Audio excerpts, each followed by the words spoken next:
pasada, es que son increíbles. O sea, yo los he visto menos, ella los ha visto más.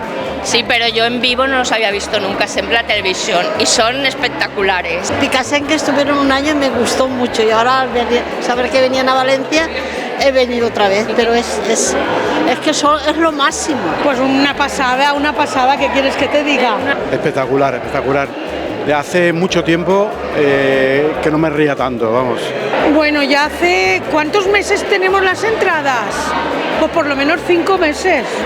¡Buah! Se las regalé yo y las compré pues hace 6 o 7 meses ahora ya.